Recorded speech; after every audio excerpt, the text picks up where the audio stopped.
देवाय। ओम नमो भगवते वासुदेवाय। ओम नमो भगवते वासुदेवाय। ओम नमो भगवते वासुदेवाय। ओम नमो भगवते वासुदेवाय। ओम भगवते वासुदेवाय। ओम नमो भगवते वासुदेवाय। वासुदेवाय। नारायणं नमस्कृत्यं नरं चैव नरोत्तमं देवीं सरस्वतीं व्यासं ततो जयमुदीरये। नष्टप्रायेषु भद्रेषु नित्यं भागवत सेवया भगवदुत्तम श्लोके भक्तिः भवति निश्चिकी। ॐ जन्मान्धस्य तन्मयादितरतः चार्थेष्वभिज्ञासुरात् तेने ब्रह्मदयादिकवये मुह्यन्ति यत् सूर्यः तेजोवारिमृदां यथा विनिमयो यतति सर्वो मृषाम् धाम्ना सदा नष्टप्रापम्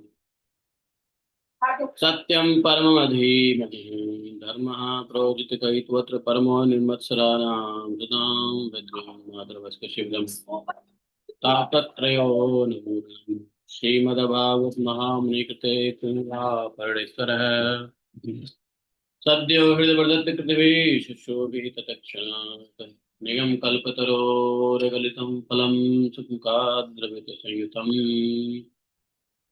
पिबत भागवतं रसमालयं मुहुरहो रसिका भुवि भावुकाः।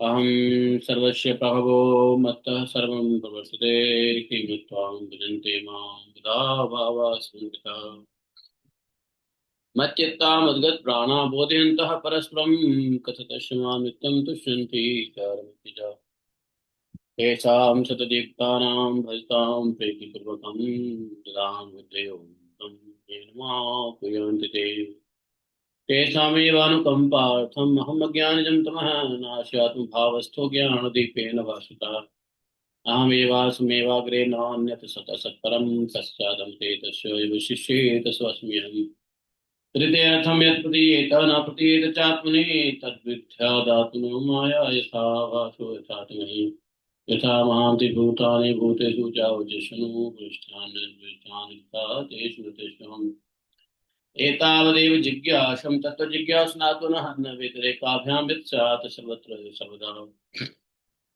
हरे कृष्णा कृष्ण कृष्ण हरे हरे हरे राम राम राम हरे हरे। हरे कृष्ण कृष्ण कृष्ण हरे हरे हरे राम हरे राम। तो बैठ जाओ। तो हरे कृष्णा कृष्ण कृष्ण हरे हरे हरे राम। सब इस में बैठे हैं ना, भगवान की तरह बैठे हैं सामने। भगवान जी का सामने रहते हैं। बोले अनंतराय श्रीमद् भागवत महापुराण की जय। श्रील व्यासदेव भगवान की जय। श्रील सुखदेव गोस्वामी महाराज की जय। गणेश बाबा की जय। गणेश बाबा ने लिखा ना। तो आज एकादशी है ना। सबको ब्रेक कर लेना है टाइम से। ये नहीं भागवतों के चक्कर में भूल जाओ। अपने अपने समय में आप लोग ब्रेक कर लीजिएगा, ठीक है। Just for humble reminder. वैसे 18 अगस्त है आज। नहीं सॉरी, आज 20 अगस्त है ना। 20 अगस्त है आज। जी प्रभु, आज 20 है। हाँ, कृष्ण भाद्रपद कृष्ण द्वादशी। समझे। और बहुत बढ़िया, आज पुनर्वसु नक्षत्र है। शुद्ध योग तैतुलकरण गर्भवरण और बुधवार। सिंह राशि में सूर्य है और चंद्र राशि में मिथुन, कर्क के अंदर चंद्र राशि में। और वर्षा ऋतु अब 2 दिन के लिए रह गया है। 2 दिन के लिए वर्षा ऋतु है। 21 22 2 दिन के बाद आने वाला है शरद ऋतु, समझे। और दक्षिणायन तो चल ही रहा है ना। और विश्वावसु संवत्सर है। तो ये आज का पुनर्वसु नक्षत्र। पुनर्वसु नक्षत्र में बारिश बारिश होती नहीं है। यहाँ से थोड़ी गर्मी शुरू होती है, बल्कि मौसम साफ होने लग जाता है। आज भगवान की महती के पास है एकादशी एकादश एकादश स्कंद के 19वें अध्याय एकोन विंशत चैप्टर को पढ़ेंगे। इसमें भगवान भक्ति ज्ञान और यम नियम आदि साधनों का वर्णन, इसी में अष्टांग योग भी आ जाएगा। भागवत में कहीं भी यदि ज्ञान भक्ति और योग का ज्ञान है तो इसे यहाँ पे भक्ति ज्ञान और योग। योग में क्या हो गया, यम नियम आदि साधन। यहाँ पे योग नहीं बोला क्योंकि योग एक बहुत यूनिवर्सल वर्ड है। तो योग जो है वो कलेक्टिव नाउन्स है, तो इसलिए यहाँ पे योग का नाम ना दे करके यम आदि नियमों के साधन का वर्णन बताया। योग तो भक्ति भी है ज्ञान भी है, और यम आदि नियम जितने हैं सब योग में आता है।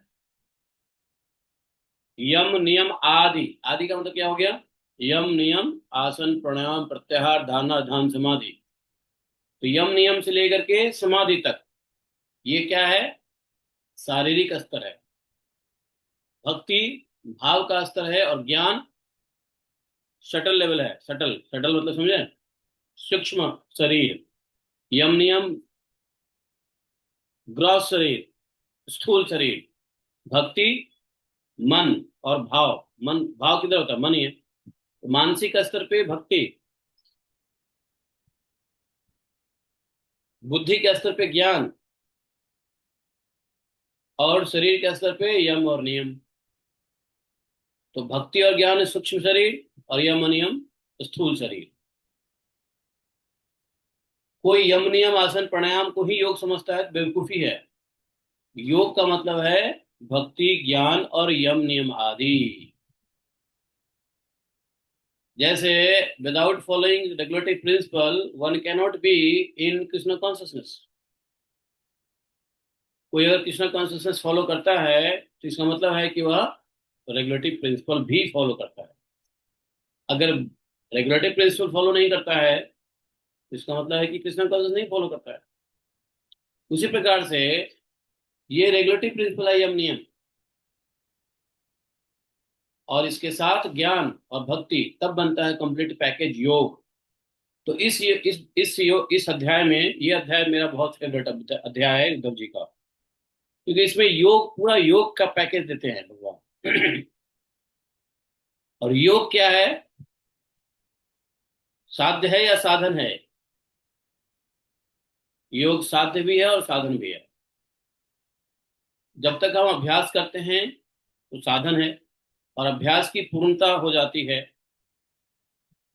तो वो साध्य बन जाता है। तो भगवान के मुख से सुनिए योग क्या है, भक्ति ज्ञान और यम आदि नियम। श्री भगवान वाच यो विद्या श्रुत संपन्न आत्मा वान नानुमानिकः माया मात्रम इदम ज्ञात्वा ज्ञानम च मयि सन्न्यसेत। आवाज आ रही है, हरे कृष्णा, नहीं आ रही है? आ रही है तो बहुत बढ़िया, आप भी आ जाओ आवाज के साथ साथ। ज्ञानिनः तम अहम वेष्ट स्वार्थो हेतु इष्ट सम्मतः श्रद्धश्चैवापवर्गश्च स्वर्ग अपवर्ग च एव न अन्यो अर्थो मृदते मे प्रियः ज्ञान विज्ञान संसिद्धा पदम श्रेष्ठम विदुर्मम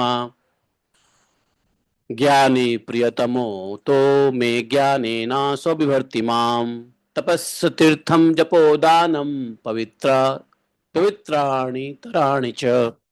नालं कुर्वन्ति तां सिद्धिं या ज्ञानकलया कृता। ॐ अज्ञानातिमिरान्धस्य ज्ञानाञ्जनशलाकया चक्षुरुन्मीलितं येन तस्मै श्रीगुरवे नमः।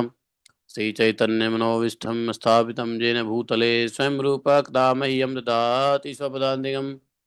वन्देऽहं श्रीगुरो श्रीपदकमलं श्रीगुरून् वैष्णवांश श्रीरूपं साग्रजातं सगरघुनाथान्वितं तं सजीवं साद्वैतं सावधूतं परिजनसहितं श्रीकृष्णचैतन्यदेवं श्रीराधा कृष्णपादान् सहगणललिता श्रीविशाखान्वितांश। हे कृष्ण करुणा सिंधो दीनबंधो जगतपते गोपेश गोपिका कांतम राधा कांतम नमोस्तुते तप्त कांचन गौरांगी राधे वृंदावनेश्वरी वृषभानुसुते देवी प्रणमामि हरिप्रिये। वाञ्छाकल्पतरुभ्यश्च कृपा सिन्धुभ्यैव च पतितानां पावनेभ्यो वैष्णवेभ्यो नमो नमः। जय श्री कृष्ण चैतन्य प्रभु नित्यानंद श्री अद्वैत गदाधर श्रीवासादि गौरभक्तवृंद।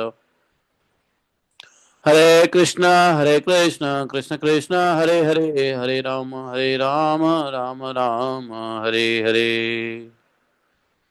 हरे कृष्ण कृष्ण कृष्ण हरे हरे हरे राम राम राम हरे हरे।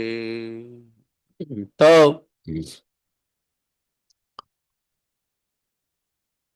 बोले भगवान उद्धव जी, जिसने उपनिषद आदि शास्त्रों के श्रवण मनन और निधि ध्यासन, देखा शास्त्र की तीन स्थितियां होती हैं जिसमें शास्त्र का अनुगत होता है। शास्त्र की तीन वजह से, तीन तरीके से शास्त्रों का अनुगत होता है। सिर्फ श्रवण से अनुगत नहीं होता शास्त्र। शास्त्र श्रवण करने से अधिक हृदय परिवर्तन नहीं होगा जब तक वह मनन की स्थिति पे नहीं जाएगा, और मनन के बाद व्यवहारिक रूप से जब तक निधि ध्यासन में नहीं आएगा तब तक कुछ नहीं होने वाला है। लेकिन भगवान कह रहे हैं यदि श्रवण मनन और निधि ध्यासन कर लिया जाए तो आत्म साक्षात्कार की प्राप्ति कराती है। तो श्रवण मनन निधि ध्यासन के द्वारा आत्म साक्षात्कार जिसने कर लिया है, इसका मतलब क्या है कि आत्म साक्षात्कार करने के लिए श्रवण मनन और निधि ध्यासन तीनों आवश्यक है। निधि ध्यासन इसलिए आवश्यक है, जो सुना उसको मनन किया, मनन करने से आपने उसमें रुचि पैदा किया, जो रुचि होगा तो फिर आप उस शास्त्र के ज्ञान को व्यवहार में लाओगे। नहीं तो व्यवहार कुछ और हो जाएगा। संसार में ही चल रहा है, सुन तो शास्त्र है लेकिन काम शास्त्र के विरुद्ध भी कर रहे हैं। शास्त्र के विरुद्ध भी नहीं कर रहे हैं तो शास्त्र के अलाइनमेंट में भी नहीं कर रहे हैं, पैरेलल में भी नहीं कर रहे हैं। तो उसका कारण यही होता है। यदि यह तीनों हो जाए तो भगवान कहते हैं आत्म साक्षात्कार प्राप्त कर लिया है। ऐसे ऐसे जो ब्रह्मनिष्ठ हैं, श्रोत्रिय, श्रोत्रिय कहा गया है कि इस प्रकार से शास्त्र को सुनने वाला ब्रह्मनिष्ठ, जिसका निश्चय, जिसकी निश्चय, निश्चय मतलब जिसका डिटर्मिनेशन केवल युक्तियों और अनुमानों पर ही निर्भर नहीं करता। युक्ति अर्थात प्लानिंग और अनुमान, अनुमान मतलब guess, feeling, something like that, उस पर निर्भर नहीं करता। दूसरे शब्दों में जो केवल परोक्ष ज्ञानी नहीं है, वह यह जानकर के संपूर्ण द्वैत प्रपंच और इसकी निवृत्ति का साधन वृत्ति मात्र माया है, उन्हें मुझ में लीन कर दें, वे दोनों ही मुझ आत्मा में अध्यस्त हैं, ऐसा जान लें। देखो सीधी सीधी नहीं समझ में आएगी क्या बात बोल दिया भगवान ने। इसको समझने के लिए दोबारा से संस्कृत के शब्दों पे जाना पड़ेगा। माया मात्रम इदम ज्ञात्वा ज्ञानम च मयि सन्न्यसेत, अर्थात माया मात्र के ज्ञान होने से भी ज्ञानम च मयि सन्न्यसेत, मेरा ज्ञान हो जाता है। और जब मेरा ज्ञान होता है क्या होता है? न्यास हो जाता है। न्यास का अर्थ होता है संसारिक प्रपंच को रोक देना, संसारिक कार्य को रोक देना। न्यास कहलाता है। हालांकि संसार के लिए यह न्यास नहीं है, यह विनाश है। ये नाश नहीं है, विन्यास है, ये विनाश कह सकते हैं। तो माया मात्र इदम ज्ञात्वा इदम च मयि सन्न्यसेत। कैसे? न अनुमानिक आत्मावान विद्या सुत संपन्न।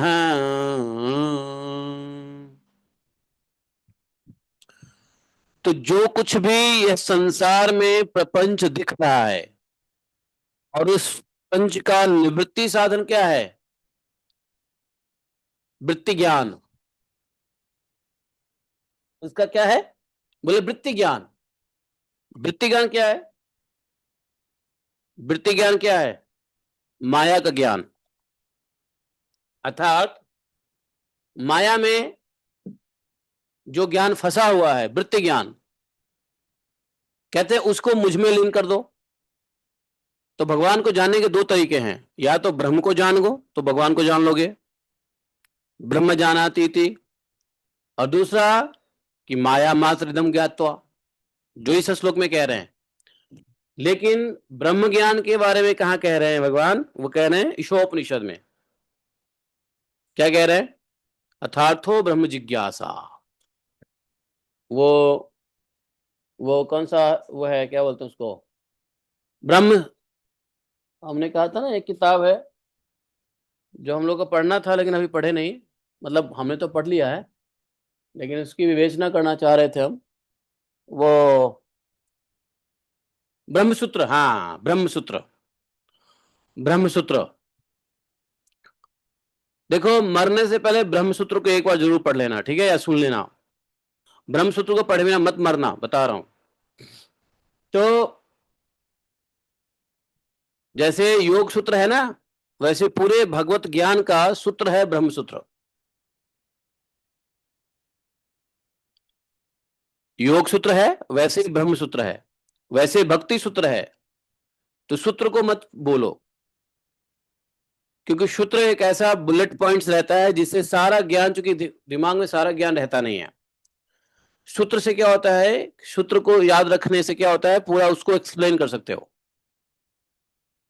तो भक्ति सूत्र, ज्ञान सूत्र, योग सूत्र। तो ज्ञान सूत्र में क्या है? ब्रह्म सूत्र ज्ञान सूत्र है। भगवत ज्ञान सूत्र ब्रह्म है। भगवत ज्ञान क्या है? भागवत है। सूत्र क्या है? ब्रह्म सूत्र है। और भक्ति सूत्र क्या है? भक्ति भाव में लीन होने के लिए दो प्रकार के भक्ति सूत्र लिखा हुआ है अभी तक जो अवेलेबल है। एक क्या है? एक है नारद भक्ति सूत्र, दूसरा शांडिल्य भक्त सूत्र। दो सूत्र दिए गए हैं। तो शांडिल्य पढ़ो नहीं पढ़ो, अपने नारद सूत्र जरूर पढ़ लो, क्योंकि अपनी परंपरा के आचार्य हैं नारद जी। और शांडिल्य भक्ति सूत्र भी है। दोनों बड़ा अद्वितीय है। तो जीवन में मरने से पहले तीन सूत्र को जरूर पढ़ के मरना, उससे पहले मत मरना। लिख लो डायरी में। नारद भक्ति सूत्र, ब्रह्म सूत्र और योग सूत्र, पतंजलि योग सूत्र। योग सूत्र देने के लिए भगवान स्वयं आए थे। संकर्षण भगवान स्वयं आए थे पतंजलि ऋषि, महर्षि के रूप में। समझे? तो बोले कि माया मात्र मिदम ज्ञात्वा ज्ञानम च मयि सन्न्यसेत। माया मात्र से ज्ञान हो जाता है। माया को ज्ञान लोगे तो भी ब्रह्म का ज्ञान हो जाएगा, और यदि ब्रह्म का ज्ञान लोगे तो ब्रह्म है ही। जैसे सत्य को जान लो तो असत्य समझ में आ जाएगी, उसका उल्टा, और असत्य को जान लो तो उसका उल्टा सत्य समझ में आ जाएगा। तो इसको क्या बोलेंगे? रिलेटिवली, है ना, रिलेटिव इफेक्ट। तो कह रहे हैं कि वे दोनों ही मुझ आत्मा में ध्यस्त हैं।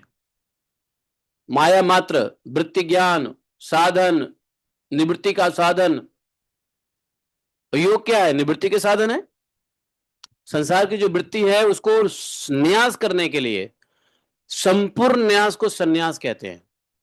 सन्यास का मतलब होता है संपूर्ण न्यास, पार्शियल नहीं, थोड़ा नहीं, संपूर्ण न्यास। अर्थात संसार के कर्म को पूरा त्याग देना, सिर्फ भगवत कर्म करना और प्रारब्ध और भगवत कृपा के ऊपर रहना, जो कुछ मिल जाए उसी से काम चला लेना, अर्थात संसार के कार्य में प्रवृत्त नहीं होना। मतलब पैसे कमाने के लिए समय का व्यय नहीं करना, अपना भक्ति भाव नहीं छोड़ना, अपना नियम नहीं छोड़ना,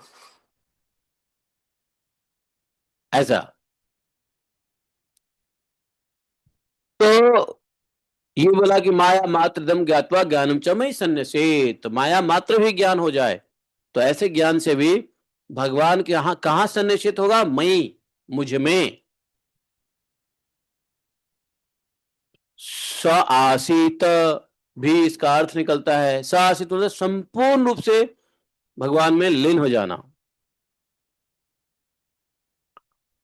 चेतना में आ जाता है। जैसे बच्चे पालते हैं तो बच्चे चेतना में आ जाते हैं, नहीं आते? बच्चा क्या कर रहा है, अभी देखो ये कविता माता जी फ्रॉम दुबई आई है और अपना संग दे रही है, तो चेतना अभी भी बच्चों में रहता है। बच्चा पढ़ रहा कि नहीं पढ़ा, बच्चा क्या कर रहा है, उसको यहां जाना था, गया कि नहीं गया, मोबाइल में मैसेज करती रहती है, दर्श यू मस्ट स्टडी। तो क्यों ये ऐसा क्यों होता है, चेतना में गया हुआ है। बाल बच्चे चेतना में गए, कोई बुराई नहीं है, जाना ही चाहिए। तो मतलब ये जस्ट एग्जाम्पल दे रहा हूं, जैसे हम अपने घर में आसक्त रह के चेतना में हमको रहता है कि वो क्या कर रहा है, वहां क्या हो रहा है, वहां आप दूर रहते हो फिर भी चेतना में रहता है आपका घर। आप आओगे यहाँ तो आपको रहेगा, अरे घर में काम वाले ठीक से काम किया कि नहीं किया, उसको भोजन सही से दिया कि नहीं दिया। नहीं, चेतना में कहते हैं मई सन्निसेत, अर्थात पूरे तरीके से चेतना में जब भगवान आ जाते हैं तो सोते उठते जगते आपको ऐसा लगेगा, अरे अब ये करना है, अब वो करना है, ऐसा करना है, वह करना है। तो अभी क्या है, हमारी मिश्रा स्थिति है, अभी संसार की भी चेतना है, मन भगवान की चेतना, भगवत चेतना भी है, बनी हुई है। लेकिन सन्निसेत का मतलब ये हो जाता है कि संपूर्ण रूप से फिर संसारिक चेतना जीरो हो जाता है और सिर्फ 100% भगवत चेतना हो जाती है। तो अभी जो स्थिति हमारी वो है मिश्रा भक्ति। मिश्रा भक्ति में क्या होता है कि संसार की भी चेतना है और भगवत चेतना भी है। ऐसा नहीं कि भगवान की चेतना नहीं है, भगवान की चेतना तो है ही। भाई प्रसाद बनाना है, भोग लगाना है, आरती करना है, धूप बत्ती दिखाना है, अभिषेक करना है, माला जप करने हैं, चेतना तो बनी रहती है ना। नहीं, साथ साथ संसार की भी चेतना बनी रहती है। तो ओनली संसार की चेतना बने रहने से अच्छा है कि मिश्र की दोनों।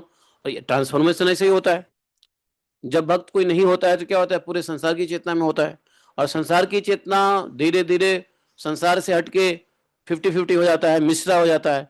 और फिर इसी को इस मिश्रा भक्ति में आकर के भक्ति को तीव्र कर दे, ज्ञान भक्ति और वैराग्य, तीन चीज। ज्ञान को तीव्र कर दो या भक्ति को तीव्र कर दो, अपने आप वैराग्य तीव्र हो जाएगा। और जब वैराग्य तीव्र होता है तो संसार की चेतना शून्य हो जाता है और फिर वो आ जाता है क्या, सिर्फ भगवत चेतना में। फिर आपके घर वाले बच्चे कहाँ क्या है, कोई चेतना नहीं रहती है आपका, इवन कि अपने अपने शरीर की भी चेतना नहीं रहती है। तो उस चेतना में क्या होता है कि अपने शरीर की चेतना भूल करके फिर वो क्रियात्मक चेतना रह जाता है, और क्रियात्मक चेतना से हट करके मानसिक चेतना में रह जाता है। फिर क्या करते हो, आपके अपने शरीर का भी ध्यान खो देते हो और आप समाधि में स्थित होकर के भगवान की मानसिक सेवा करने लग जाते हैं। जो दैहिक क्रिया है शरीर से जो हम कर रहे हैं उसमें कितना भाव है, उस भाव के मुताबिक मानसिक भाव आ जाता है। और अगर करते करते इतना भाव आ गया कि अपनी ही चेतना का भी, अपने ही शरीर का शुद्ध बुद्ध नहीं है, तो वो फिर मन में सारी सेवाएं शुरू हो जाती है। भगवान की आरती, भगवान का भोग, ये हम शरीर से इसलिए करते हैं कि वह आसक्ति के साथ साथ मन में आ जाए। आसक्ति होता ही है मन में लाने के लिए, अगर किसी से आसक्ति नहीं होगी तो मन में नहीं आएगा। मन में वही आता है जिससे आसक्ति होती है। तो भगवान की सेवा आसक्ति से करोगे तो सेवा मन में आ जाएगा, और फिर शरीर से नहीं होगा, मन से होता रहेगा, मन से होता रहेगा, मन से होता रहेगा। एक समय आता है जब आप शरीर से कुछ नहीं कर पाओगे, धन रहने पे भी नहीं कर पाओगे शरीर से, तो क्या करोगे? किसी दूसरे को कहोगे, है तुम कर दो मेरे लड्डू गोपाल की सेवा। नहीं, कोई करे ना करे, आप मन से करते रहो। और मन से सेवा करोगे तो चेतना मन भगवान में रहेगा, और जब शरीर छोड़ोगे तो सेवा के साथ शरीर छोड़ोगे, चेतना भगवत चेतना में शरीर छोड़ोगे। तो अंत समय में जो कहते हैं चेतना भगवान में लगाना, उसका कारण यही है कि सेवा करो। सेवा का कारण क्या? आसक्ति से सेवा करो ताकि वो मन में आ जाए। चित्त को स्थिर करके सेवा करो ताकि वो मन में आ जाए, और मन में आए तो क्या होगा? जिस दिन सेवा छूट जाए तो क्या होता है? मन से लगता है ओहो आज मैंने ये नहीं किया, आज मैंने वो नहीं किया, आज भगवान की ये नहीं किया, आज भगवान की वो नहीं की। अगर किसी वजह से, जैसे मान आपको ट्रेवलिंग है या तबीयत खराब हो गया या कुछ भी हुआ, तो क्या होता है? वो करने की आदत होती है सेवा। आदत की वजह से क्या होता है? अफसोस होता है कि आज मैंने ये सेवा नहीं किया, आज मैंने वो सेवा नहीं किया। तो ये कारण क्या है? ये आसक्ति है। इसी को तीव्र वेग संवेगात सानिध्वात पतंजलि कहते हैं। यही आसक्ति बढ़ाना है। कैसे? ज्ञान और भक्ति से। ज्ञान और भक्ति से बढ़ाओगे तो वैराग्य अपना आप धीरे धीरे बढ़ता जाएगा। संसार से खत्म नाता रिश्ता, और व्यवहार का रिश्ता रह सकता है, और फिर आप पूर्ण स्थिर हो जाओगे। ज्ञानम च मयि सन्न्यसेत माया मात्र इदम ज्ञात्वा ज्ञानम च मयि सन्न्यसेत। इस श्लोक का जो हिंदी पढ़ोगे ना तो बहुत अच्छे से क्लियर नहीं होता है। हिंदी पढ़ के इतना इतना क्लैरिटी नहीं आएगी जितना संस्कृत में पढ़ने का। इसमें क्या लिखा हुआ है? माया मात्र इदम ज्ञात्वा, ओनली बाय द माया ज्ञानम च मयि सन्न्यसेत। इस ज्ञान से वो संपूर्णतया मेरे चेतना में आ जाता है। सन्न्यसेत, संपूर्ण न्यसेत को सन्न्यसेत कहते हैं। न्यास मतलब स्थित होना, सन्यास मतलब पूर्णतः स्थित होना, मई मतलब मेरा। इस ज्ञान से ज्ञात्वा जानकर, ऐसे ज्ञान से। कितना आसान है भागवतम के संस्कृत। लोग कहते हैं भागवतम पढ़ते हो, इतना डिफिकल्ट? भागवतम में कोई संस्कृत डिफिकल्ट नहीं है।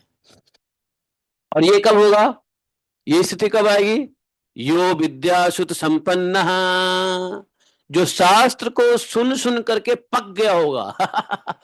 इसको विद्या सुत संपन्न। संपन्न मतलब फुल्ली, कंप्लीटनेस।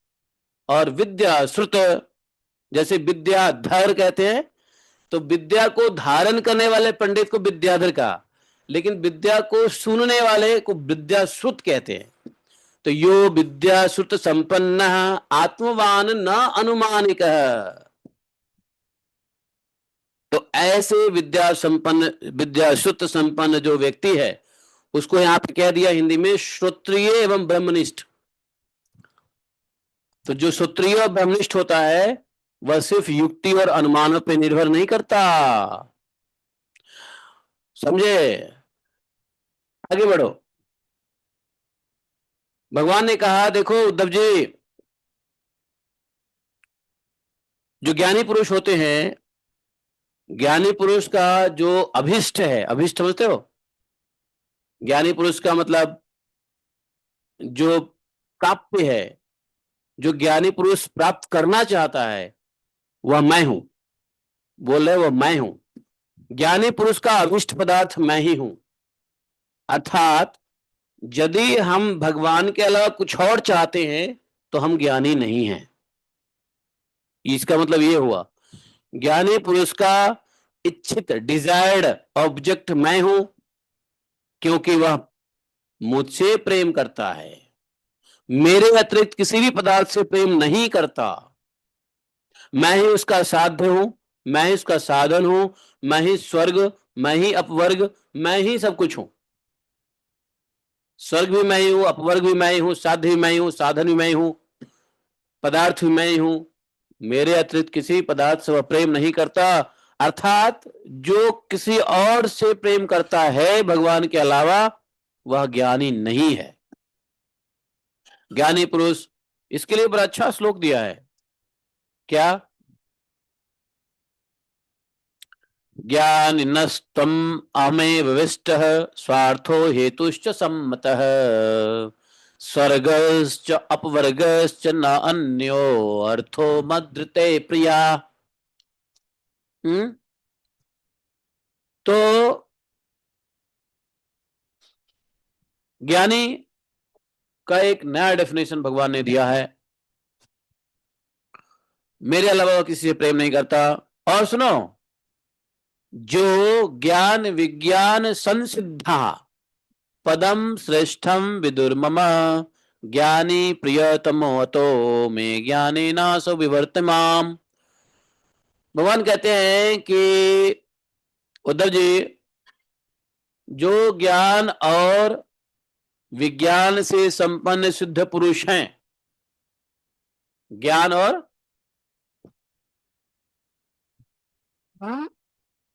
आ, कल मुझे थोड़ा एसी का ज्यादा एक्सपोजर हो गया। तो जो ज्ञान और विज्ञान से संपन्न सिद्ध पुरुष हैं वही मेरे वास्तविक स्वरूप को जानते हैं, इसलिए ज्ञानी पुरुष मुझे सबसे प्रिय है। ज्ञानी पुरुष, और इसलिए भगवान सबको ज्ञान की बात कर रहे हैं। कपिल देव माना जाए, यहां तक कि माता बोली कि हमको थोड़ा आसान भाषा में समझाओ। भगवान ये नहीं कहते हैं, देखो आजकल के माता पिता ये कह लेंगे ठीक है बेटा है, बेटा को ज्यादा पढ़ना चाहिए, बेटी को कम पढ़ना चाहिए। भगवान कहते नहीं, जीव मात्र को ज्ञान लेने की आवश्यकता है, और सबको, इर्रेस्पेक्टिव ऑफ एनीबॉडी, पुरुष है, स्त्री है, माता है, पिता है, पत्नी है, कोई भी है, भगवत ज्ञान लेना सबको आवश्यक है। और इसलिए भगवान सबको भगवत ज्ञान देने का उपाय करते हैं। यहां तक कि अपने पिता वसुदेव जी को भी भगवत ज्ञान दिलाया। किससे दिलाया? नारद जी से। नारद जी को बोला हमारे पिताजी को आप ज्ञान दो, तो वसुदेव जी नारद जी आए और ज्ञान दिया। कौन सी कैंटो में है वो? कौन सी कैंटो में है? 8 कैंटो में कहां से आ गया? 11th कैंटो, ये 11वां स्कंद के ही शुरू में ही है। ये 11वां स्कंद के शुरू में ही पहले स्टार्ट ही होता है नवयोगेंद्र स्वामी। नहीं यार, नवयोगेंद्र का जो प्रवचन हम लोगों ने सुना ना, वो कहां से शुरू हो रहा है? 11th कैंटो में ही तो है, शुरू में यही तो हम लोगों ने सुना, नवयोगेंद्र संवाद।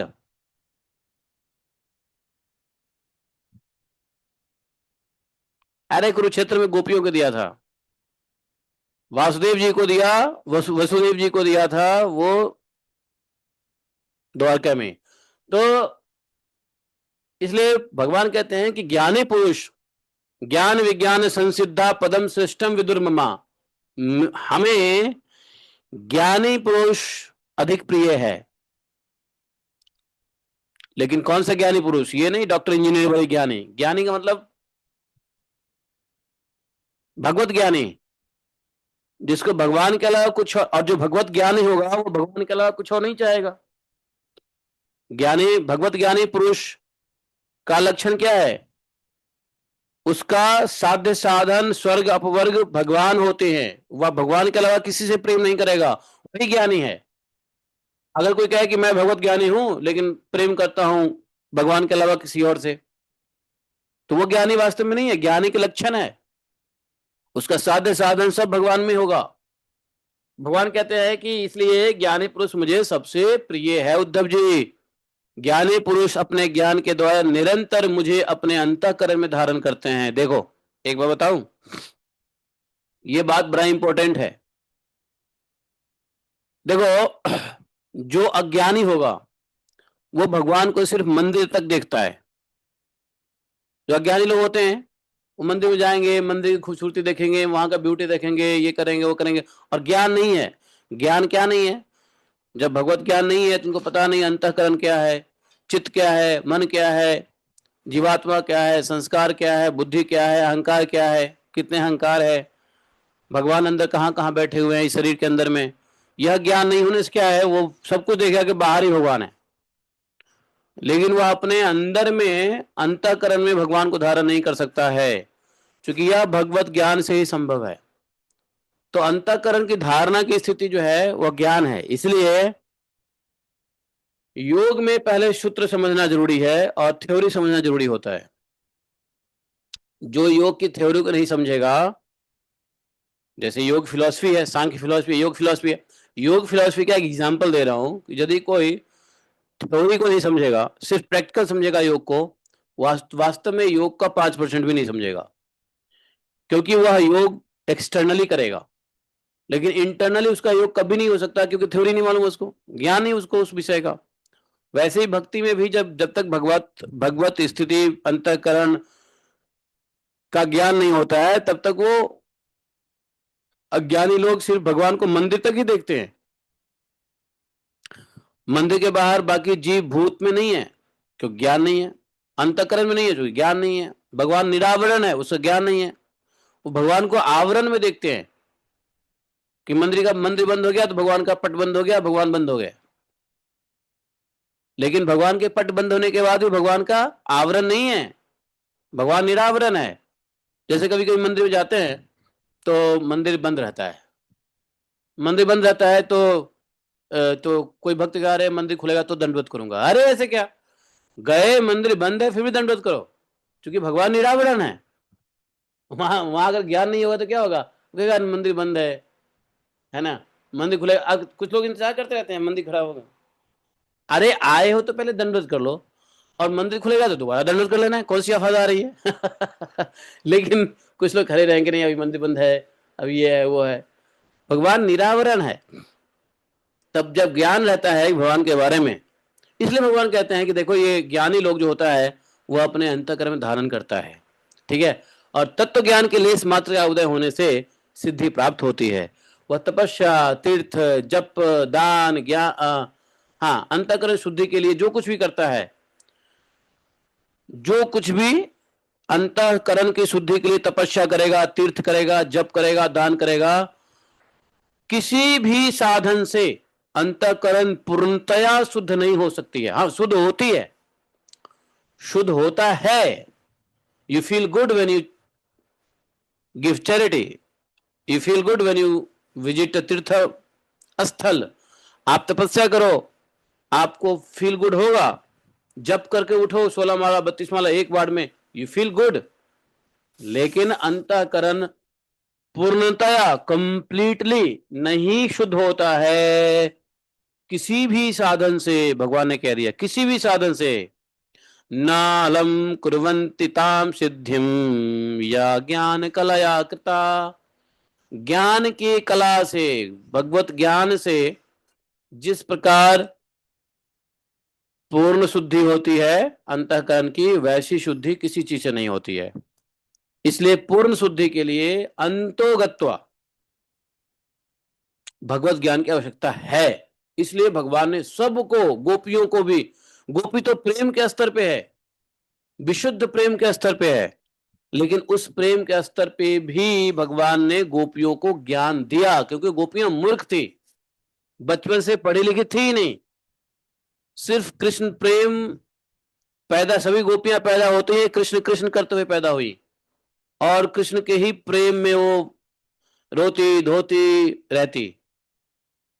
लेकिन भगवत ज्ञान के बिना, देखो जब भगवान भी आते हैं ना नरलीला करने के लिए, तो माया जगत में, माया जगत का काम है अंतःकरण को भी अशुद्ध करना।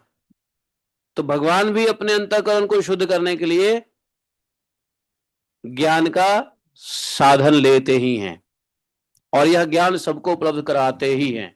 तो खुद भी भगवान ने लिया ज्ञान, गुरु के यहाँ गए हैं। नरलीला में भगवान ने गुरु के यहाँ गए। कौन ऐसे नरलीला है जिसमें गुरु के यहाँ नहीं गया हो भगवान?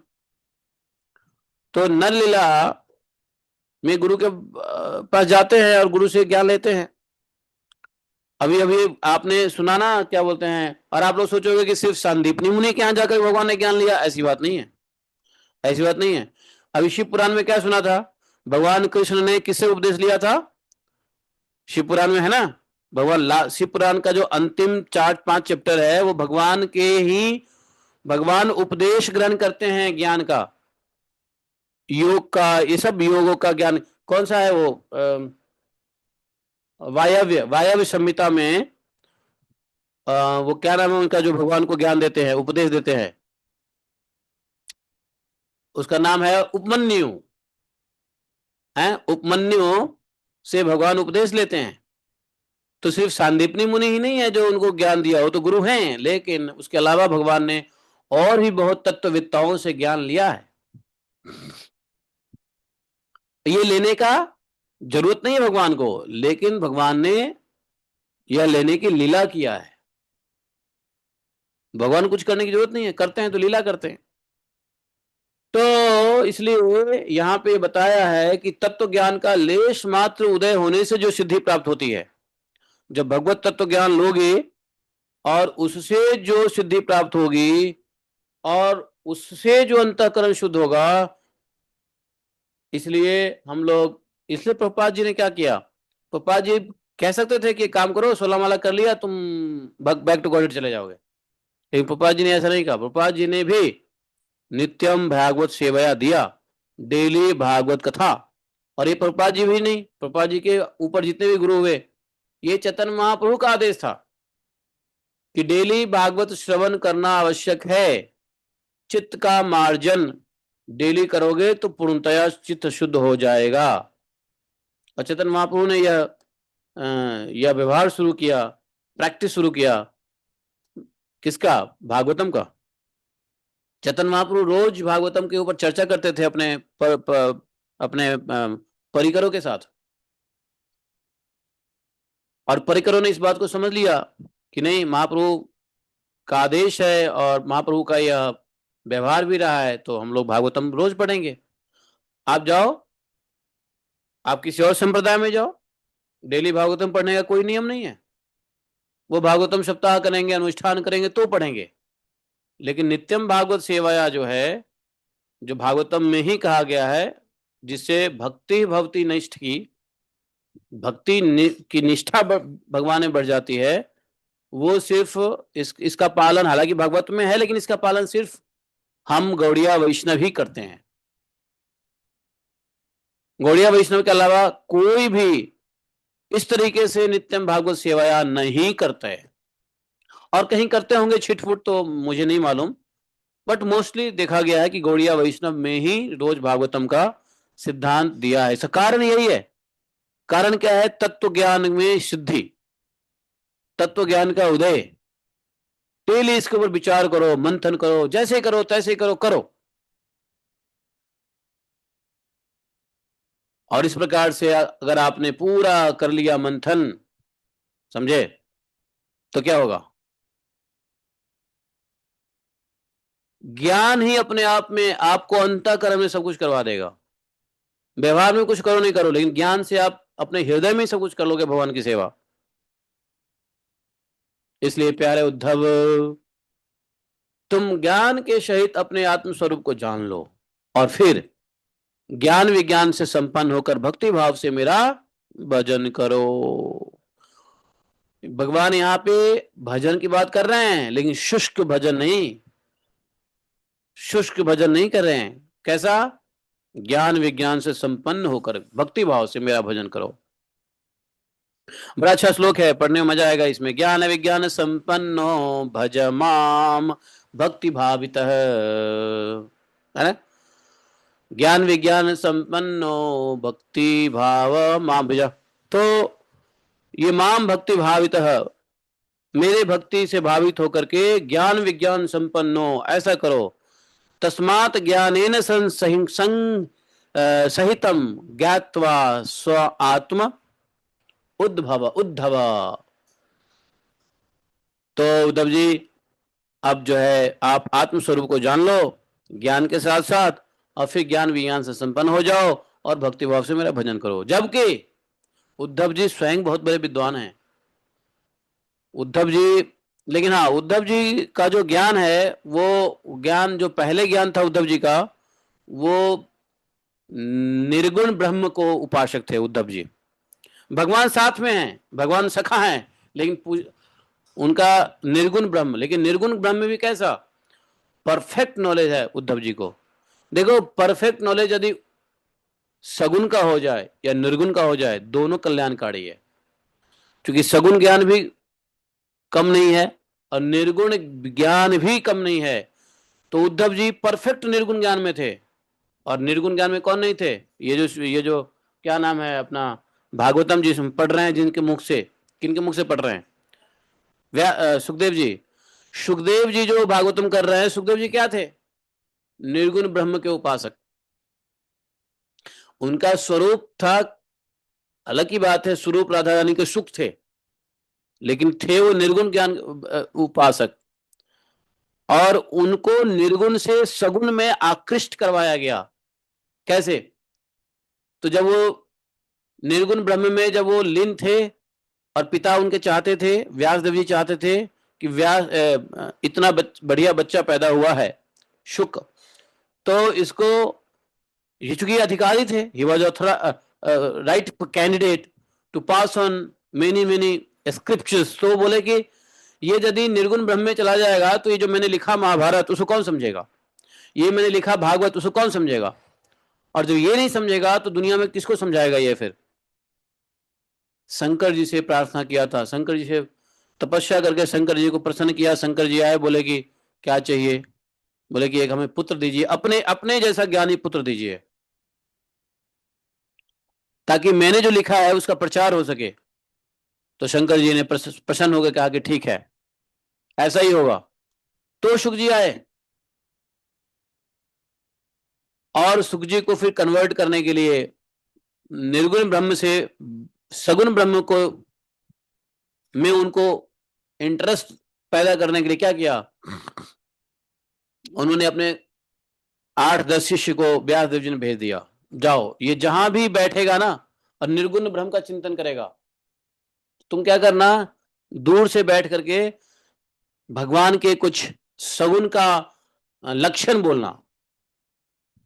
तो वो लोग क्या करते थे, दूर बैठ गए, और जहां कहीं बैठते थे, ये क्या नाम उसका, सुखदेव जी, तो जैसे ही बैठते थे ध्यान में, वैसे व्यासदेव जी के कुछ शिष्य क्या करते थे, गाने लग जाते थे बहुत अच्छे। वर्हा पीडम नटवर वपुः कर्णयो कर्णकारिकम बिभ्रद्वास वैजंती च मालाम। ऐसे मधुर गाने लगते थे कि बार बार सुन करके एक दिन सोचे कि कौन बोल रहा है, कहां से बोल रहा है, ब्रह्म की ऐसी रूप भी होता है क्या, इतना मधुर रूप कहां से आ गया। और बोले कि मैं तो निर्गुण ब्रह्म का रसिक उपासक हूं, ये सगुण ब्रह्म में इतना रस कहां से है जो मुझे भी आकृष्ट कर रहा है। तब बोले कौन है यहाँ पे, कौन ये गा रहा है, कौन ये गा रहा है। तो सबके सब शिष्य सामने आ गए, जी महाराज मैं आपके पिता का ही शिष्य हूं। अच्छा ये तुम जो गा रहे हो तो कहां से गा रहे हो, तो इसका मतलब क्या है, समझते हो तुम? बोले कि महाराज हालांकि समझ तो गए। बोले कौन लिखा है, इसका वर्णन किसने किया है, उस निर्गुण ब्रह्म का वर्णन सगुण रूप में किसने किया है? तो बोला महाराज और कोई नहीं, आपके पिताजी ने किया। तब उनको पता चला कि अरे बाप रे, हमारे पिता इतने बड़े विद्वान हैं, मतलब इतने ब्रह्मलीन थे, निर्गुण ब्रह्मलीन थे कि उनको संसार का पता ही नहीं, उनको उनके पिताजी की औकात पता नहीं कि पिताजी भी क्या है। और हालांकि पिताजी क्या है, वेद व्यास है। अब वेद व्यास क्या है, वो भी सगुण ब्रह्म है, अर्थात भगवान ने ही अवतार लिया ना, तो सगुण रूप में, तो निर्गुण थे, तो इसलिए वो पिताजी को भी नहीं समझ पाए कि पिताजी हमारे कौन है। बाद में उनको पता चला कि हमारे पिताजी भी इतने बड़े वो हैं।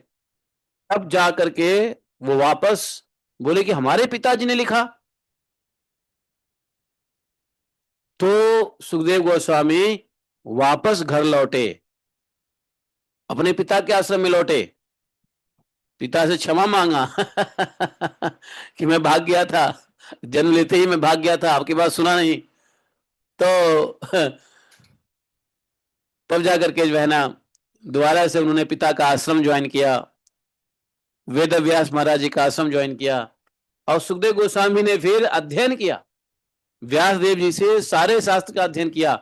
सारे शास्त्र तो उनको पता ही था, लेकिन उन्होंने सगुण शास्त्र का अध्ययन किया, जो जो सगुण रूप का वर्णन किया। तब लगा कि अरे बाप रे, ये मतलब निर्गुण में मैं आनंद ले रहा था, लेकिन सगुन में तो खजाना ही खजाना है। ये बात सुखदेव गोस्वामी द्वारा पद्म पुराण में डिटेल मिलेगा आपको। पद्म पुराण के खंड 1 में पूरा वर्णन है। तो कहने का मतलब यह है कि आप लोग ये मत समझो कि निर्गुण ब्रह्म को जानने वाला कुछ कम होता है, बहुत बड़े अस्त्र की होती है। इसलिए यहाँ पे, यहाँ पर उद्धव जी है ना, उद्धव जी निर्गुण ब्रह्म के उपासक थे। अब ब्रह्म साक्षात उनके पास में थे, तो उन्होंने कृष्ण भगवान को कहा कि कृष्ण, तुम यह अन्याय कर रहे हो, तुम लोगों को ज्ञान नहीं दे रहे हो और अपने प्रेम में पागल कर रहे हो। क्या होगा प्रेम से? अब निर्गुण ब्रह्म वाले क्या प्रेम जाने। तो बोले क्या होगा प्रेम से? तुम जो है लोगों को परेशान कर रहे हो, गोपियों को परेशान कर रहे हो, है बेचारी भोली भाली गोपियों को रुला रहे हो, ये कर रहे हो, वो कर रहे हो, परेशान कर रहे हो। भगवान को ही उल्टे सीधे सुना दिया उद्धव जी ने। कहां पर? जब भगवान यहाँ पे थे मथुरा में, भगवान समझे अच्छा बेटा, हालांकि भगवान कौन है, उद्धव कौन है? उद्धव कहते हैं भक्तों में मैं उद्धव हूं। तो भगवान ने कहा उद्धव, तुमको ऐसा लगता है कि ब्रह्म का ज्ञान भगवत प्रेम के ज्ञान से ऊपर है? एक काम करो, तुम ही जाओ और गोपियों को सिखाओ। एक काम करो, तुम थोड़ा गोपियों को ज्ञान दो। तो उद्धव जी ने कहा हाँ ठीक है, मैं जाता हूं, आप तो बस ऐसे ही है ना। वैसे उद्धव जी लीन रहते थे, ब्रह्मलीन रहते थे। कभी कभी बात हो जाती भगवान से, जिक्र हो जाता। और जो लोग आते थे वृंदावन से, गोकुल से, और नंदगांव से, ब्रज से जो लोग जाते थे मथुरा, वो कहानी कहा करते थे कि भैया वहां की गोपियों की ये हाल है, गोपियां रोती रहती है, कुछ करती नहीं है, खाती नहीं पीती नहीं है, कपड़े भी नहीं पहनती है, अपने को सजाती भी नहीं है। वो करती कुछ और है, होता कुछ और है। कभी नमक डाल ज्यादा डाल देती है भोजन में, कभी गाय के दूध जो है ना बिना पात्र के निकालती रहती है। मतलब सब बेशुद्ध हो गई है कृष्ण प्रेम में। तो इस बात का चर्चा था। कहाँ पे? मथुरा में। ये बात सुनते थे कौन? उद्धव जी। तो उद्धव जी कभी कभी भगवान से लड़ पड़ते थे कि इन लोगों को तुमने ज्ञान नहीं दिया, ज्ञान की व्यवस्था करो, ज्ञान नहीं होगा, ब्रह्म ज्ञान नहीं होगा तो क्या होगा।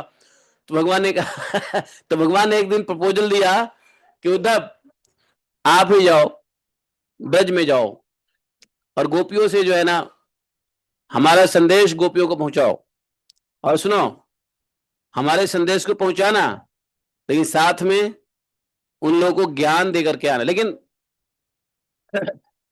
ज्ञान देकर के आना, तुम उन लोगों को ज्ञान देने की कोशिश करना, ताकि वो रोए धोए नहीं, पागल ना हो प्रेम में। तो उद्धव जी को मेन मकसद बताया, मेरा मैसेज भेजो, मेरा मैसेज लेके जाओ, जा ही रहे हो तो मेरा मैसेज ले जाना और ज्ञान भी दे देना। ये सब बात मैं क्यों कह रहा हूं? क्योंकि ज्ञान की कितनी बड़ी इंपॉर्टेंस भगवान ने यहां बताया है। तो उन्होंने कहा ठीक है, उद्धव जी आ गए। उद्धव जी प्रचलित संसार में हुए उद्धव जी भगवान के संदेश गोपियों के लिए लाने के लिए। लेकिन वास्तव में गोपियों के लिए संदेश लाने के भी अधिक ये था कि it was an attempt to give knowledge. ज्ञान देने का एक प्रयास था, अटेम्प्ट था। आप जब ये देखे उद्धव जी सोचे मौका मिले तो हम ज्ञान दें, लेकिन उद्धव जी ने देखा ये पागल प्रेमी दीवाना और ऐसा प्रेम में पागल देखा, सबको देख के तो हक्के बक्के रह गए। उल्टा गोपियों ने भगवत प्रेम का ज्ञान देके उद्धव जी को वापस कह दिया, सीधा बोल दिया अपना ज्ञान अपने पास में रखो। उद्धव जी गए वापस, दंडवत किया भगवान को, महाराज आपका प्रेम ज्ञान से कहीं ऊपर है। तो बोले कि देखो प्रेम ज्ञान से ऊपर है, लेकिन ज्ञान का उद्देश्य ही प्रेम है। लेकिन प्रेम के ज्ञान के बिना प्रेम भी ठीक नहीं है। वो यहां पे कह रहे हैं भगवान कि ज्ञान विज्ञान से संपन्न होकर भक्ति भाव में रहो, प्रभुपाद जी ने ये नहीं कहा कि सिर्फ intelligent class of devotee will study Bhagavatam, सिर्फ बड़े बड़े जो पढ़े लिखे प्रीचर है ना, जो लेक्चर देते हैं, बोली वचन करते हैं, वही भागवतम सुनेंगे, नहीं। प्रभुपाद ने कहा each and every devotee, whether they are intelligent और non intelligent, educated non educated, हर किसी को भागवत श्रवण करना है अपनी अपनी भाषा में। किसने कहा? Prabhupada, we are in kitchen cooking service, how we can study listen Bhagavatam? Prabhupada ji ने कहा कि एक काम करो, ध्वनि विस्तारक यंत्र लगाओ जिससे आवाज वहां तक पहुंचे। इसलिए ध्वनि विस्तारक यंत्र था, लाउड स्पीकर, उस समय लाउड स्पीकर होता था या कुछ भी होता था, तो बोले कि इसको इंट्रोड्यूस करो और ध्वनि विस्तारक यंत्र में आपका ध्यान भागवतम में हो, सेवा भी करो, भागवतम भी सुनते रहो। अब चूंकि आप सेवा कर रहे हो, वो भी जरूरी है, तो ध्यान रखो भागवतम में, सेवा वहां करो। तो प्रभुपाद जी ने अलाउड किया था कि अगर कोई भक्त किचन में सेवा कर रहा है तो सेवा करते हुए ही भागवतम सुने, नहीं सुने से अच्छा है ऐसा सुने। तो नहीं सुनेगा तो ज्ञान कैसे होगा? और कभी कभी उनको छुट्टी मिलनी चाहिए। प्रभुपाद जी ने पर्सनली इंस्ट्रक्शन किया था कि किचन में अगर 4 डिवोटी है तो वो लोग एक डिवोटी 2 डिवोटी अटेंड करें 1 घंटे के लिए और बाकी संभाले, फिर कल वो डिवोटी अटेंड करे क्लास, बाकी किचन संभाले। ऐसा रोटेट कर दिया था प्रभुपाद जी ने, सबको नहीं कहा था कि तो थोड़ा थोड़ा आप 1 घंटे के लिए जिम्मेदारी संभालो, आप भागवतम अटेंड करके आओ, फिर कल आप दूसरे को भागवतम अटेंड करने दो, आप सुनो। ऐसे करके प्रभुपाद जी ने इस्टेब्लिश किया था, खासकर ऐसे भक्तों के लिए जो प्रसादन सेवा में, चूंकि चूंकि प्रसाद जो है वो भी सर्विंग जरूरी है। भागवतम के बाद भक्त को प्रसाद चाहिए, पब्लिक को प्रसाद चाहिए, इसलिए हमेशा किचन को टेम्पल हॉल के बहुत करीब बनाया जाता था, है कि नहीं, बहुत दूर ना रहे। और खैर आजकल तो इंटरनेट हो गया है, तो आदमी कहीं भी मोबाइल ऑन करके सुन सकता है, लाइव आता है। तो प्रभुपाद जी की यही इच्छाओं को पूर्ति करने के लिए मेरे ख्याल से इतना टेक्निकल विकास हुआ है, टेक्नोलॉजी, कि आप देखो कहीं भी बैठे सुन सकते हो। आजकल तो पीए सिस्टम आ गया है कि लेक्चर हो रहा है और 2 किलोमीटर दूर भी पीएस लगा देते हैं, समझे? पीए समझते हो ना, पब्लिक एड्रेसिंग सिस्टम, जो स्पीकर लगा देते हैं वहां भी चला जाता है। आजकल तो फ्रीक्वेंसी आ गई है, नहीं फ्रीक्वेंसी पे सुनते रहते हैं, क्लास कहीं चल रही है, फ्रीक्वेंसी लगा दिया, सुन रहे हैं रेडियो की तरह। तो इसलिए भागवतम सुनने का जो नियम है इसलिए है क्योंकि भक्ति हो, लेकिन भक्ति के कैसा हो? ज्ञान विज्ञान संसिद्धा, ऐसी भक्ति हो। ज्ञान विज्ञान के बिना भक्ति का जो फल है, हालांकि भक्ति करोगे ज्ञान के विज्ञान के बिना तो भगवान की कृपा से ज्ञान विज्ञान का मौका मिलेगा, भगवान ऐसा गुरु ऐसी व्यवस्था बनाएंगे कि आपको ज्ञान मिले। लेकिन भक्ति उस तरीके का करना बहुत मुश्किल हो जाएगा, क्योंकि अंतःकरण उतना शुद्ध होगा नहीं, ज्ञान विज्ञान से शुद्ध होना है। तो ये सब इंटरलिंक्ड है, इसलिए भक्ति ज्ञान और वैराग्य, वैराग्य रिजल्ट है भक्ति और ज्ञान का। अगर वैराग्य नहीं आया तो इसका मतलब भक्ति और ज्ञान में कहीं ना कहीं बट्टा लगा हुआ है। बट्टा समझते क्या होता है? बट्टा लगना है, there is some blockage, bloat, है ना? तो वो कहीं ना कहीं समझो, अगर हमारे अंदर संसार के प्रति वैराग्य नहीं जग रहा है, अंदर देख रहा ना, बोलना उसको ताला नहीं लगाएगी, ताला हम लगा देंगे, उसको तेल दे दो ताला में डालने के लिए, वो जाम हो गया है, दो उसको तेल। तो फिर क्या हुआ? क्या कह रहे थे मैं? ज्ञान वैराग्य, तो ज्ञान वैराग्य के बिना भक्ति, सॉरी, अगर अगर और अगर मान लो किसी को ज्ञान है, ज्ञान से वैराग्य हो गया, कभी कभी क्या होता है ट्रायंगल ऐसा होता है कि ज्ञान हो गया वैराग्य हो गया तो भक्ति बढ़ जाती है, कभी कभी ज्ञान हो गया ज्ञान से लोग वैरागी हो जाता है। जब ज्ञान से वैरागी हुआ तो चेक करो, अगर भगवान की भक्ति नहीं है उसमें के अंदर तो इसका मतलब ज्ञान वैराग बेकार है। ज्ञान है, भगवान की भक्ति है, लेकिन संसार में लगे हुए हैं, वैराग्य नहीं हो रहे हैं, तो समझो ज्ञान भक्ति में कमी है। भक्ति भी है, वैराग्य भी है, लेकिन ज्ञान नहीं है। मतलब घर घर संसार छोड़ दिया, वैराग्य भी ले लिया, संसार से मोह माया छोड़ दिया, ठीक है, भगवान की भजन भी कर रहे हैं, लेकिन ज्ञान की प्राप्ति नहीं हुई, तो यह उतना दोषयुक्त नहीं है। भगवान उस वैराग्य और भक्ति से भक्त को ज्ञान देने का उपाय करेंगे, जैसे गोपियों को किया था, जैसे अपने पिता को किया था, सबको किया था। और वही उद्धव जी हैं, यही उद्धव जी हैं जिनको कौन सा ज्ञान है? कौन सा ज्ञान है? अरे अभी बोला ना मैं, उद्धव जी के पास कौन सा ज्ञान है? निर्गुण ब्रह्म। तो निर्गुण ब्रह्म ज्ञान को सगुण ब्रह्म ज्ञान दिला, अभी अभी उद्धव जी को दे रहे हैं ज्ञान। फाइनली भगवान उद्धव जी को दे रहे हैं। अंतिम व्यक्ति बच गया था भगवान के समय में ज्ञान देने के लिए, जिसको भगवान, दो व्यक्ति को भगवान ने स्वयं ज्ञान दिया था, एक तो गोपी, एक उद्धव। गोपी को भी एकांत में ले जाके ज्ञान दिया, और उद्धव को भी एकांत में बिठा के ज्ञान दे रहे हैं। भगवान और उद्धव के बीच में कोई नहीं है, एकांत में ये बातें हो रही है। तो देखो यहां उद्धव जी को ज्ञान दे रहे हैं। तो भगवान अगर कोई भक्ति वैराग्य से कर रहा है, तो भक्ति के अंदर ऐसी शक्ति है कि ज्ञान का उदय हो जाता है, वो भगवान उदय करवा देते हैं, कोई गुरु के रूप में, कोई वाचक के रूप में, कोई कथावाचक के रूप में, किसी रूप में करवा देंगे ज्ञान। भक्ति में सर्व ज्ञान होई तो प्रकाशित, सारा ज्ञान प्रकाशित हो जाता है। लेकिन बिना ज्ञान का भक्ति, ये भगवान की विशेष कृपा है। वैसे साधारण कृपा है कि ज्ञान होता है, फिर भक्ति होती है, फिर वैराग्य होता है। लेकिन किसी को बिना ज्ञान की भक्ति हो जाए, या कोई पूर्व जन्म के बनाए हुए ही अपने अनुकंपा है भगवान की, तो फिर ऐसे को भगवान फिर ज्ञान की व्यवस्था करते हैं और ज्ञान हो जाता है। तो ज्ञान बहुत जरूरी है, इसलिए भागवतम डेली सुनते हो तो नॉट जस्ट मेरली एक फॉर्मेलिटी है, बल्कि भक्ति भाव से सुनना पड़ेगा। अंतःकरण शुद्ध होता है, तब जाकर के।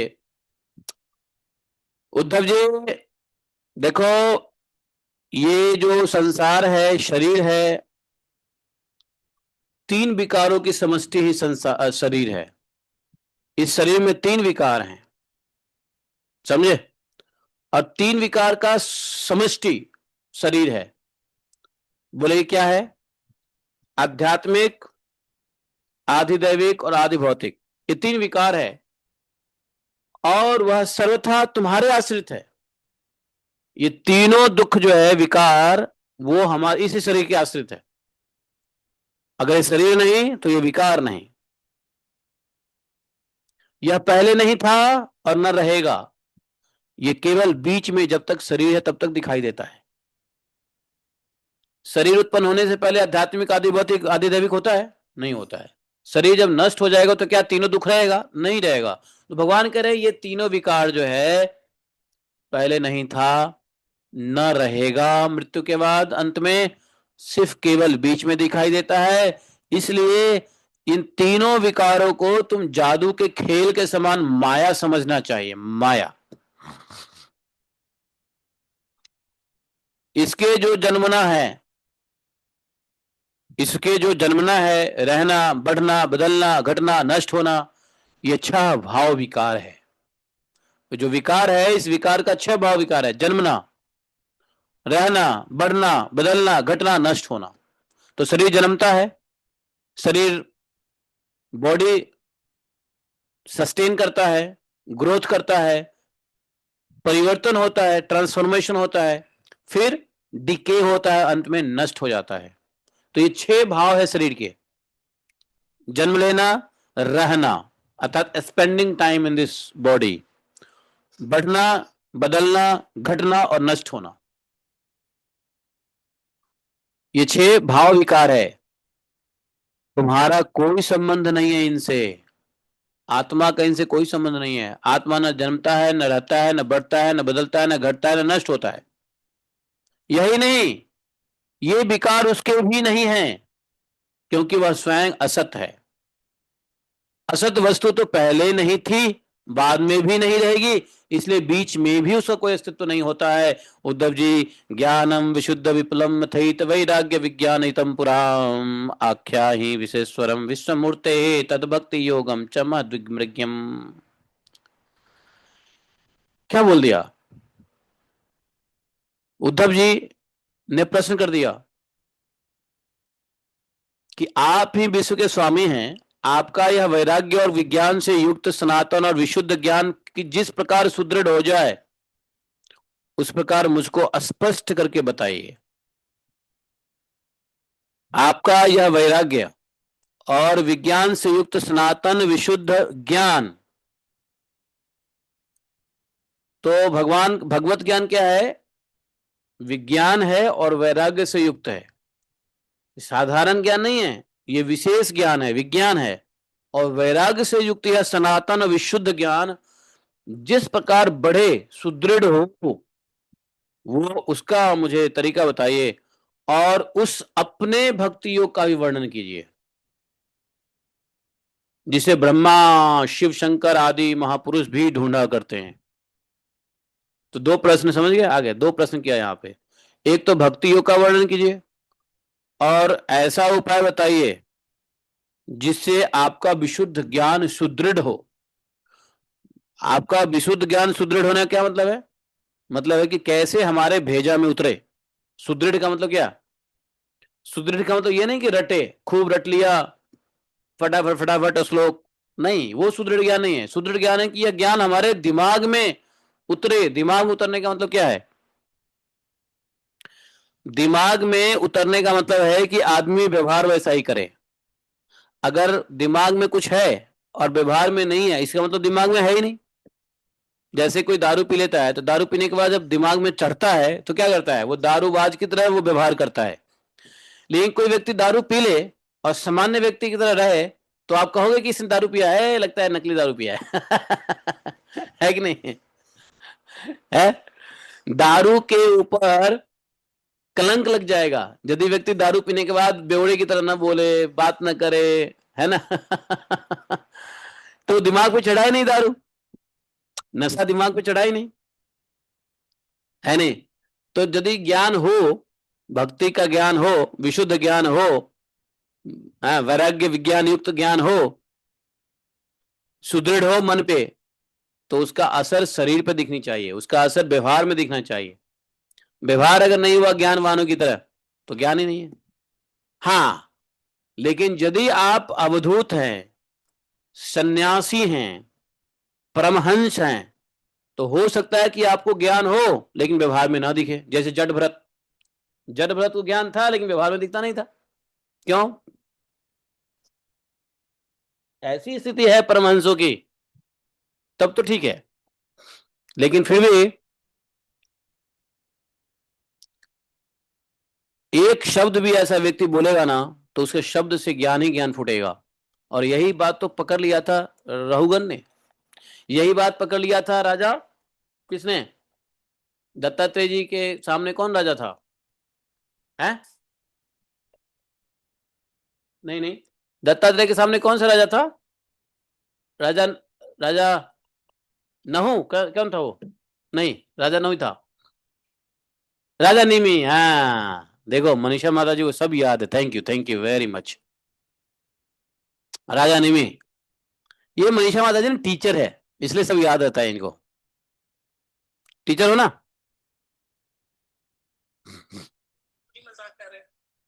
आप टीचर नहीं हो?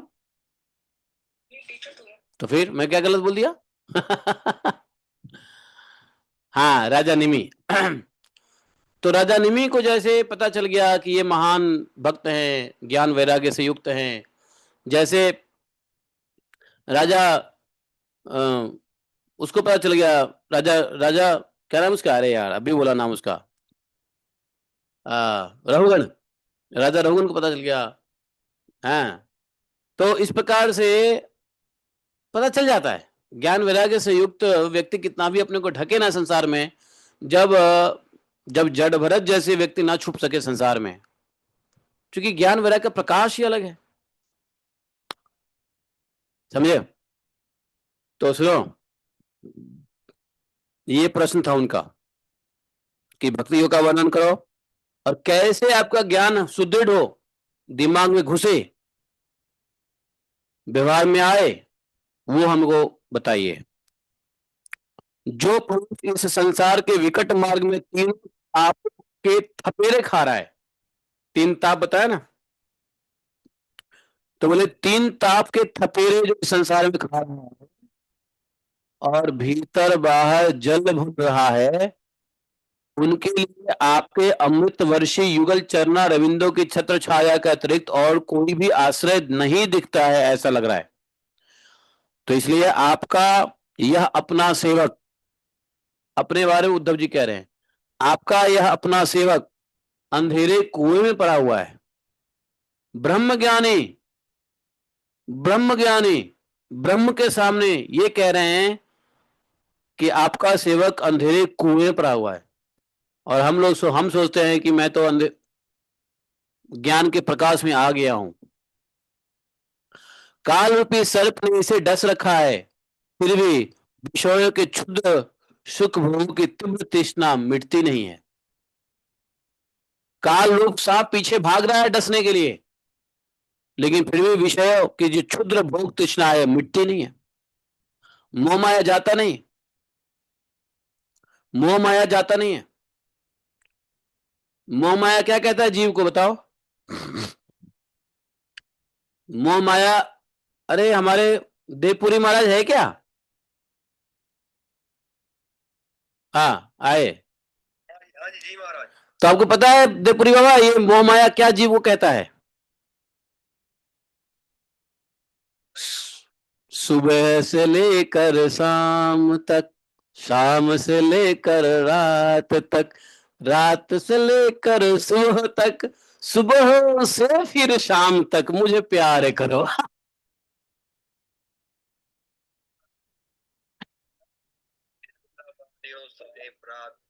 संतो पुनरायात काल प्रीति कदर अचत्या गायु नाम मुझत्या आशा वायु। आशा खत्म नहीं होती और काल की क्रीड़ा काल हमारे शरीर को खा जाता है, और इच्छा खत्म नहीं होती।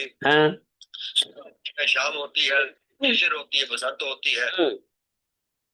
हाँ, इसी को कहा है विषयो न जीर्णा वयमेव जीर्णा। विषय पुराने नहीं होते, हम पुराने हो जाते हैं। है कि नहीं? भोग जो है ना, भोग भोग भोग बुढ़ा नहीं होता, हम बूढ़े हो जाते हैं। तो भोग ने आपको भोगा या भोग को आपने भोगा? है?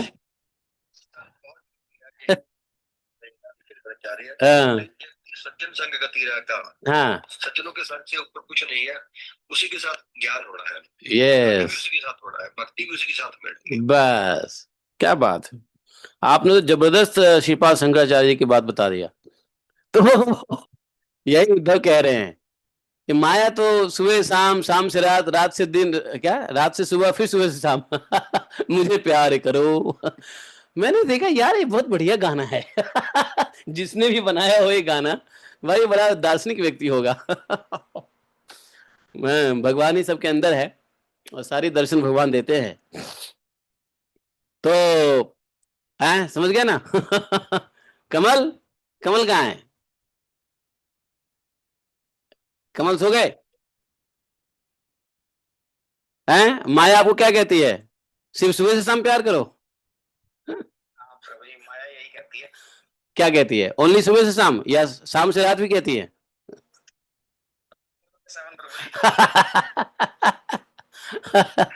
24/7 नहीं, 24 जीवन तक। सही है। तो यही कह रहे उद्धव जी कि ये जो माया है, विषय की क्षुद्र सुख भोग की तीव्र तृष्णा मिटती नहीं, बढ़ती जा रही है। आप कृपा करके इसका उद्धार करने के लिए इससे मुक्त करने वाली वाणी की सुधा धारा से इसे सरोवर कर दीजिए, अर्थात पाट दीजिए। बताओ, ये बात उद्धव जी अपने लिए कर रहे हैं? है? बताओ, ये बात उद्धव जी अपने लिए नहीं कर रहे हैं, ये प्रश्न हमारा है। ये उद्धव जी हमारे प्रश्न को कह रहे हैं, हमारे लिए कह रहे हैं, नहीं? तो उत्तर जो आएगा किसके लिए आएगा? उद्धव जी के लिए, हमारे लिए? है? हाँ, तो भगवान उद्धव जी जब प्रश्न ही नहीं अपने लिए कर रहे हैं, हमारे लिए कर रहे हैं, तो भगवान से उत्तर जो आएगा वो हमारे लिए आएगा। तो आप लोगों का उत्तर क्या है, सुनिए। भगवान ने कहा, मेरे ख्याल से आज रोक दें यहीं पे। अरे कविता माता जी आई है यहाँ पे, तो हम लोग खुश हैं हैविंग विद हर। तो शी इज हेयर। आपको देख बता दूं, ये Kavita Jaswani, Mrs Kavita Jaswani from Dubai, ये आई हैं, कल आई हैं। और ये गोवर्धन वास करेगी 7 दिन के लिए, टिल 27, है कि नहीं? तो ये उत्तर हम लोग इसका कल लेते हैं बड़े आनंद के साथ, समझे? तो अभी तक यही समझो कि भगवान ने भगवत ज्ञान के ऊपर में ज्ञान, भक्ति, वैराग्य, अब जो ये साधन कहेंगे ना, इसी साधन में हमको यम नियम आदि सारी चीजें आएगा कि कैसे हम कौन से व्यवहार करें, कैसा हम रहनी सहनी करें, कि जो हम बाहर भीतर जल भून रहे हैं, तेरे खा रहे हैं किसके? त्रिताप के। और अंदर बाहर जल भून रहे हैं, और संसार के विकट मार्ग में पड़े हुए हैं, संसार दावानल में पड़े हुए हैं। तो क्या करने से, कैसा करने से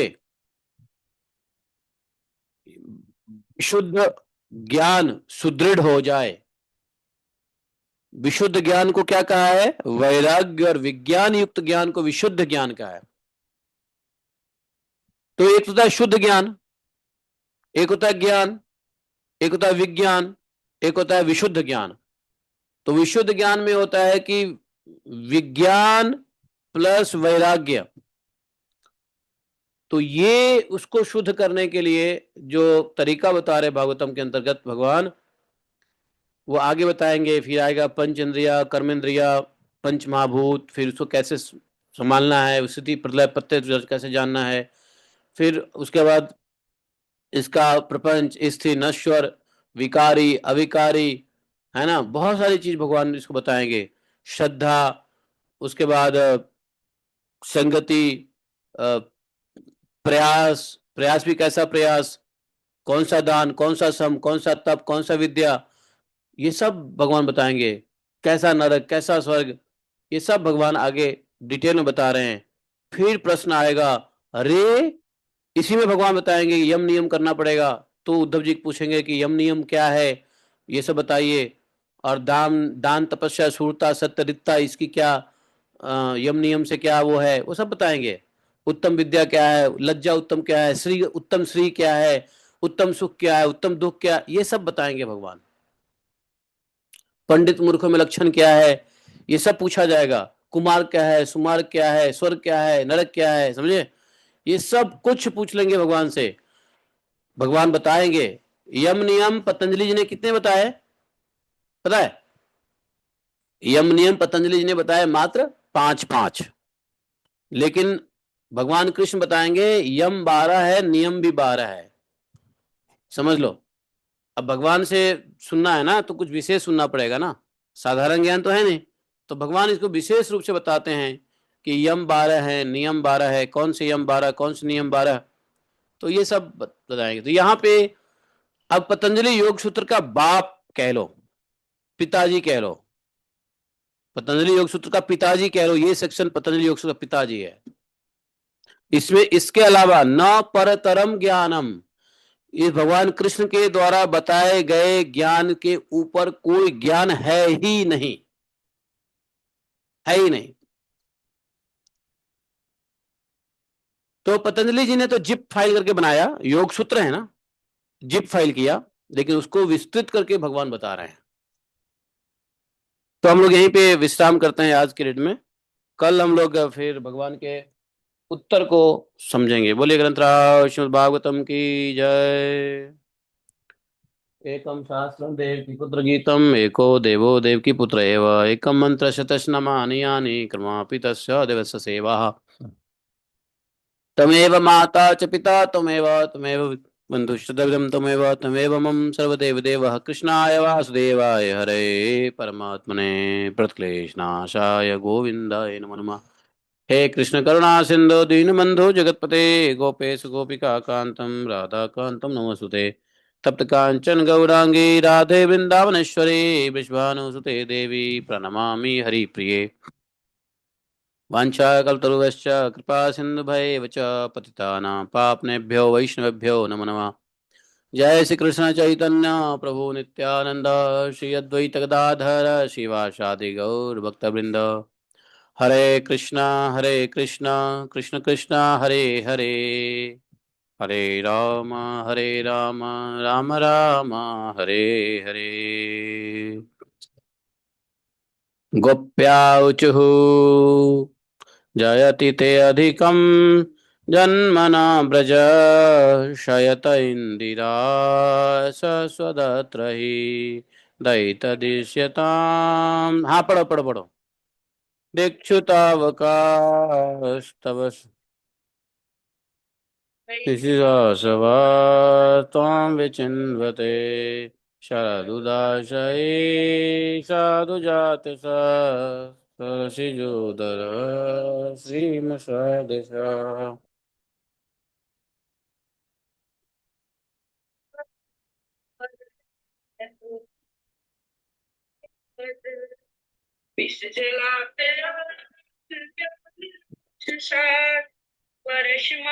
तद्वैद्युतानल सवात्मजाद् विश्रुतो भयात् ते भक्तिकामो